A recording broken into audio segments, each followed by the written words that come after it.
kita lihat dari dekat seperti apa isinya. Banyak sekali kabutnya.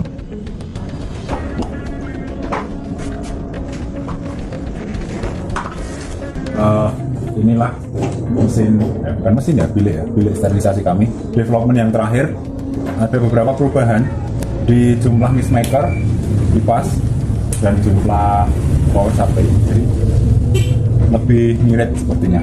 Jelas ini karena ada pengurangan beberapa part. Kita coba dekat ke sini ya. Di sini kami pakai satu power supply. Jadi ini hanya power supply yang 24 volt. Nah, kipasnya kami cuma pakai satu, kemudian mist makernya kami cuma pakai 5. Nah, jelas ini lebih murah daripada yang kemarin. Kemudian perubahan development yang terakhir lagi adalah pintu depan. Pintu depan ini kami pakai dari plastik yang agak lebih tebal. Ini gampangnya nyarinya bilang aja taplak meja. Jadi taplak meja kita swir-swir gini, kita swir-swir. Nah, kita tinggal masuk ke dalam. Jadi saya di dalam bilik, saya tunjukkan teman-teman apa isinya. Kami buat ini di dalam satu kontainer. Dalam satu kontainer dia ada, bentar, susah. Nah, dia hanya ada 1, 2, 3, 4, 5 mist maker. 5 mist maker 24 volt. Kemudian kipasnya cuma ada satu, ini juga 24 volt, jadi ngirit power supply, ngirit kipas juga. Kemarin kita pakai kipas jumlahnya sesuai dengan jumlah mist maker ya. Lalu pakai pipa, kita dorong uapnya naik ke atas di lubang seperti ini. Nah, yang terakhir di atas seperti itu. Jadi inilah pengembangan yang terakhir. Jika teman-teman pengen agak ngirit lagi, bisa seperti ini, kipas dan mist makernya dibikin voltnya dibikin sama. Oke. Jadi itu teman-teman, bahwa inovasi itu berkembang ya, develop gitu ya. Jadi makin lama kita nyari cara yang paling bagus di bahan yang lebih mudah didapat, alat yang lebih mudah didapat. Tentu saja nanti tidak mengurangi dari fungsinya.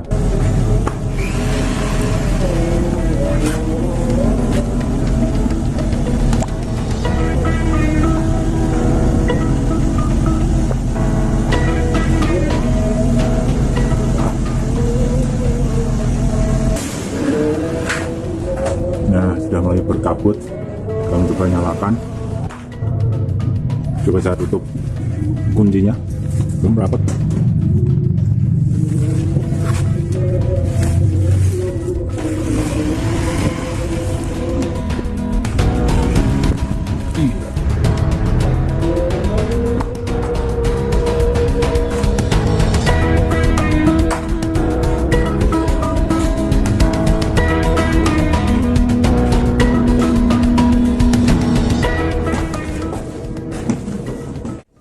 Oke teman-teman, sama saya sudah hadir Mas Fajar. Halo, Mas Fajar ini adalah CEO dari Ditech Engineering. Nah, kita mau tahu nih, bincang-bincang soal desinfektan apa yang dipakai di alat atau perangkat bilik sterilisasi kami, karena beliau ini background pendidikannya adalah master kimia ya Mas. Ya di water treatment sih saya. Nah, cocok. Oke, langsung aja Mas, soal corona ini yang merebak ini, kemudian banyaknya pertanyaan soal alat atau chamber kita nih. Nah, sebaiknya atau apa sih yang bagus untuk desinfektan yang dipakai? Seperti apa? Karena banyak pertanyaan, gimana kalau melek, gimana kalau terhirup dan sebagainya. Jadi sebelumnya saya dulu S1 tuh di kimia dan S2 di Korea tuh lab saya tuh hazardous and pollutant control laboratory. Jadi kalau ada keracunan dan ada polutan untuk mengontrolnya seperti apa gitu. Itulah lab saya di Korea zaman dulu gitu. Nah, kalau kita berbicara soal disinfektan adalah kita berbicara soal bagaimana membunuh makhluk hidup, baik itu bakteri, virus, jamur dan lain-lain gitu. Dan kalau memang kita bicara soal bagaimana kita bisa membunuh bakteri atau virus itu, otomatis kalau bakteri dan virus saja mati, itu otomatis zat yang berbahaya bagi kita gitu. Basically berbahaya bagi kita. Tetapi kalau kita bicara berbahaya, itu adalah seberapa. Jadi ada tingkatannya. Nah, ada namanya batas ambang gitu. Jadi kayak seumpama nih, kita nggak boleh minum alkohol terlalu banyak gitu. Nah, itu kan prosentasenya tertentu tuh. Nah, kalau prosentasenya 5% akan jadi tidak berbahaya, tapi kalau prosentasenya 95% akan jadi beda cerita kan gitu. Nah, cyanida itu biasanya kan sangat Ya. sangat itu kan berbahaya gitu kan. Nah, disinfektan ini sebenarnya banyak opsi yang diberikan, tetapi untuk yang paling efisien dan efektif untuk membunuh COVID-19 belum ada mas, karena strain COVID sendiri belum diperjualbelikan secara laboratori kan gitu. Ketika di Indonesia ada yang menguji kehandalan anti disinfektannya sendiri, ujinya pada akhirnya tidak akan uji antivirus COVID-19 ini.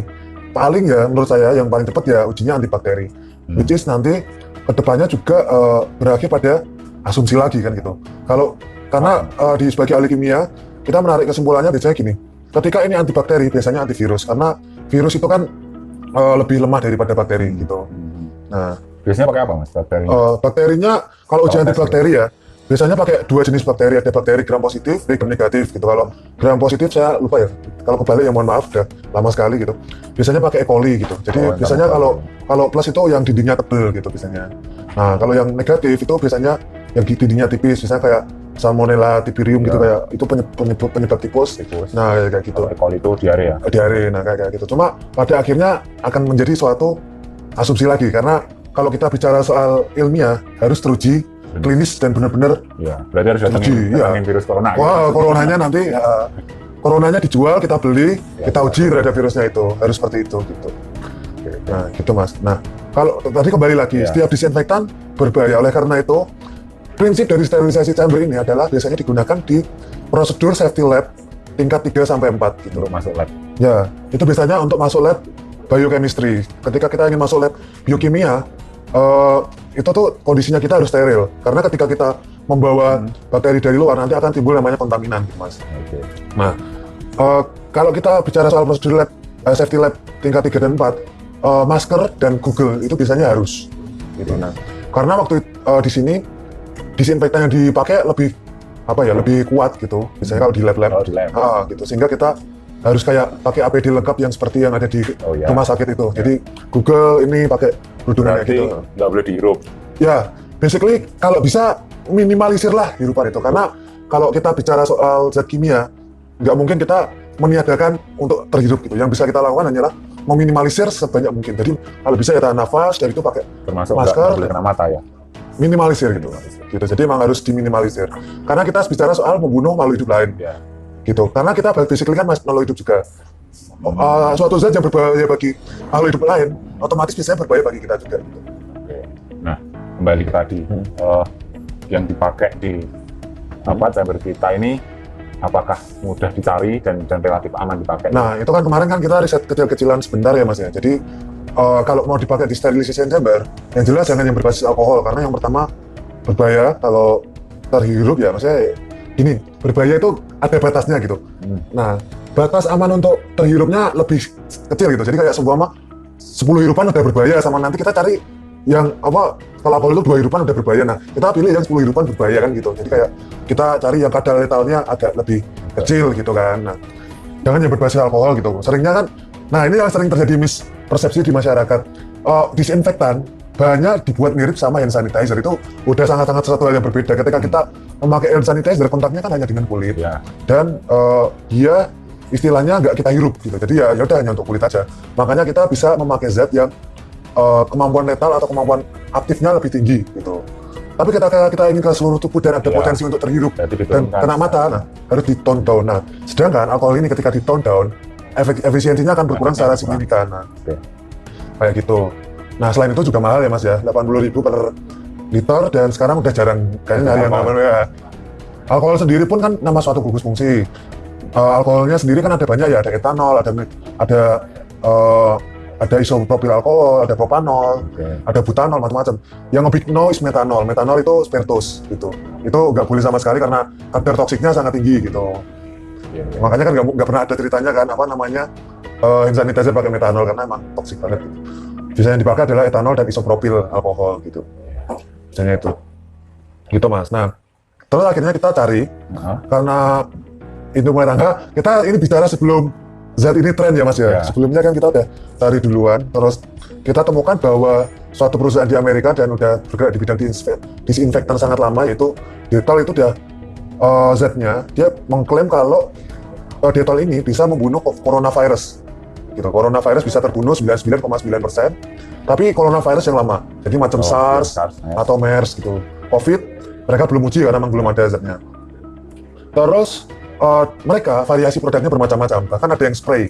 Nah, kita berasumsi kalau mereka berani membuat spray dengan zat aktif yang sama, harusnya lumayan aman dipakai dan dihirup. Ini bukan berarti aman dihirup loh ya. Jadi ini tetap berbahaya, tetapi less dangerous atau lethal volumenya lebih tinggi gitu. Jadi kayak semua tadi, ini kalau alkohol ya 2 hirupan udah berbahaya, ini 10 atau 11 itu tetap berbahaya tapi less dangerous. Nah, oleh karena itu kayak gitu. Terus yang ketiga, dia itu masih hitungannya cukup murah Mas ya, gitu. Jadi masih mudah dicari. Masih mudah dicari waktu dulu ya. Kalau sekarang kita kurang tahu ya, apalagi per daerah mungkin berbeda karena case corona ini per daerah juga berbeda sendiri gitu. Nah, waktu itu ya ini kan kita masih coba. Kalau emang teman-teman ada yang ingin riset terus membantu untuk membuat zat yang lebih bagus, silahkan dan kita bakal lebih bersyukur. Akan tetapi saya sebagai lulusan kimia, riset apalagi di bidang biokimia itu waktunya tidak sedikit, sama sekali tidak sedikit gitu. Pasti waktu, ongkos juga dan outputnya berakhir pada sama-sama asumsi. Karena ya nanti yang diuji pada akhirnya nggak bisa COVID-19 juga. Oh gitu. Ya, iya kan? Benar, tadi. Karena COVID-19 sendiri strainnya masih belum dijual secara lab gitu. Nah, makanya berangkat pada asumsi kalau bakteri ini mati, harusnya virus mati gitu. Nah, yang perlu diriset nantinya malah justru adalah kadar gitu. Sebaiknya seberapa sih kadarnya biar nggak letal, biar nggak tetap aman gitu dipakai. Ini berarti hubungannya sama ppm tadi ya? ppm ya, berapa ppm ini harusnya gitu. Oh iya. ppm tahu ya, ppm itu part per million. Per million. Jadi berapa apa namanya? Konsentrasi lah gampangannya. Jadi kadarnya seberapa sih gitu. Kalau kadarnya terlalu kecil itu ukurannya ppm gitu, karena 1 part per million zatnya gitu. Jadi 1 banding 1 juta gitu. Nah, untuk peralatan kita ini takarannya berapa Mas? Takarannya belum tahu sih Mas. Kita masih kayak sesuai anjurannya di bungkusnya aja gitu. Itu ya.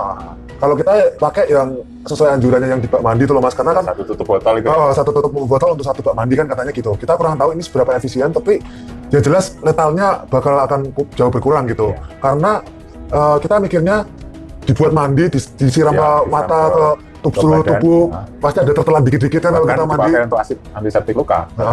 Oh iya, tapi kalau antiseptik luka kan nggak kita hirup Mas. Kalau tadi kan kadarnya pada saat itu kan, nah yang teman-teman khawatirkan ini kan ketika dihirup dan kontak dengan mata gitu Mas. Nah, selain nanti masuk chambernya ini harus tutup mata dan pakai masker, nah itu tutup tahan nafas juga sebaiknya. Akan lebih baik ketika pakai Google atau kacamata juga gitu. Jadi kontaknya sangat terminimalisir. Terus kadarnya diatur biar mild aja gitu untuk teman-teman. Tadi saya udah buka MSDS-nya Dettol sendiri kan terdirinya dari 3 zat ya, yaitu adalah klorosilenol, terus ada pine oil dan ada isopropil alkohol. Tapi kadarnya isopropil alkoholnya itu sangat kecil dan klorosilenolnya cuma 4,8% massa per volume. Jadi kayak kadarnya sangat kecil di bawah 5% gitu. Nah, harapannya ini. Nah, cuma balik lagi keefisiensiannya belum diuji gitu. Jadi harapannya kalau emang pengen ada yang uji bareng-bareng ya silakan gitu. Kita soalnya belum nemu kampus yang ingin uji bareng, sebenarnya bisa output jurnal juga itu ke depannya gitu. Iya. Gitu. Itu cukup ya Mas? Ya mungkin cukup. Saya terlalu banyak yang jelasin. Jadi biar pada paham karena memang banyak pertanyaan. Saya resum lagi aja Mas ya. Jadi kayak yang jelas setiap yang berbahaya bagi makhluk hidup satu pasti berbahaya bagi makhluk lain gitu, termasuk manusia. Nah, termasuk disinfektan semuanya pasti berbahaya. Jadi seminimal mungkin bisa diminimalisir, tetapi karena ini kondisinya emergensi, kita nggak ingin nularin orang. Oleh karena itu kita membuat suatu istilahnya inovasi untuk biar bisa meminimalisir itu. Nah, dan ini mekanisme membunuhnya adalah ketika di chamber aja gitu.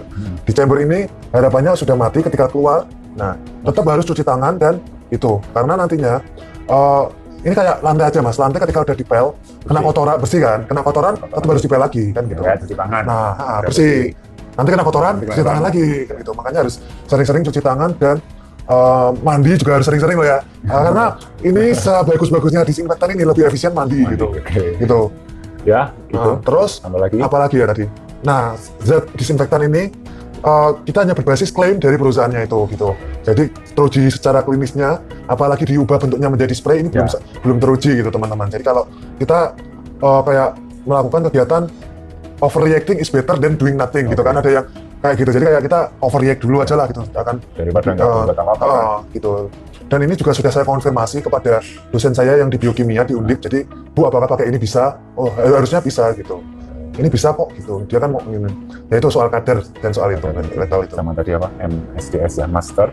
Material safety Material data safety. sheet. Jadi kayak itu kalau di orang kimia pasti tahu itu Mas. Jadi kayak setiap zat itu punya karakter gitu. Nah, dia di situ ada empat kotak. Itu ada flammability, toxicity, terus ada harmful terhadap lingkungan sama apa gitu. Sama corrosivity kalau nggak salah, saya agak lupa. Nah, MSDS yang harmful-nya itu 2 tingkatannya. Dia lebih kayak flammable-nya 3 gitu. Nah, mungkin bisa dicari sendiri oleh teman-teman gitu. Itu aja sih Mas gitu. Iya. Nah, terima kasih ya.